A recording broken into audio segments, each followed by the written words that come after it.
Far away from the noise of cities, in a peaceful village by the sea, lived a humble family, Karim, his wife Noor, and their 5-year-old son Zayan.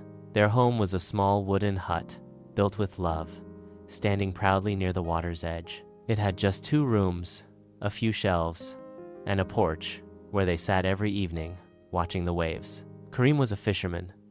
Every day before the sun rose, he'd take his small boat and sail out into the open sea with his old fishing net. Noor would pack him some dry roti and chutney, and little Zayan would hug him tightly, saying, "Bring back a big fish, Baba." Life was hard, but the family was content. They never had more than they needed, but they had peace, laughter, and each other. One morning, the sky was unusually quiet, and the sea was still. Karim sailed out as usual, but after hours of casting his net, he had caught nothing. As he prepared to return home disappointed, something tugged at the net.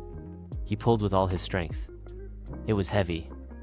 When he finally brought it up, he was shocked. Inside was a glowing golden fish, shimmering under the sun.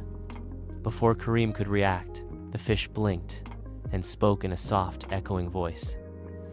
"Dear fisherman, please let me go. I am not an ordinary fish. I am a magical fish. If you release me, I will grant you one wish."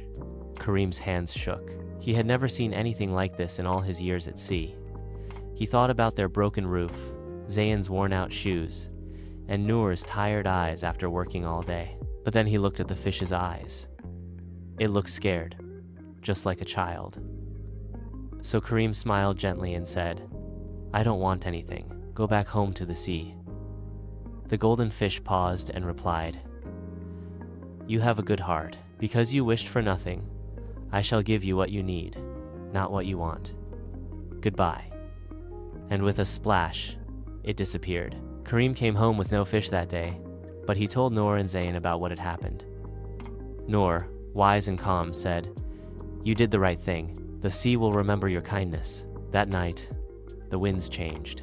The next morning, when Karim cast his net, he pulled in more fish than he had ever caught before. Big, fresh, colorful fish. Enough for their family and then some. Day after day, the sea gave him more than enough. With time, they fixed their home, bought Zayan new clothes, and even helped neighbors in need. Noor started teaching village children under the shade of a big tree. Zayan grew up seeing his parents' honesty and generosity and learned to be kind like them. One evening, as they all sat on the porch watching the sunset, Zayan asked, "Baba, why didn't you ask for anything from the golden fish?" Karim smiled and looked at Noor. "Because real happiness doesn't come from wishes, son. It comes from doing the right thing." And the waves whispered in agreement, rolling gently onto the shore, wrapping their sounds around the little hut that stood like a treasure by the sea.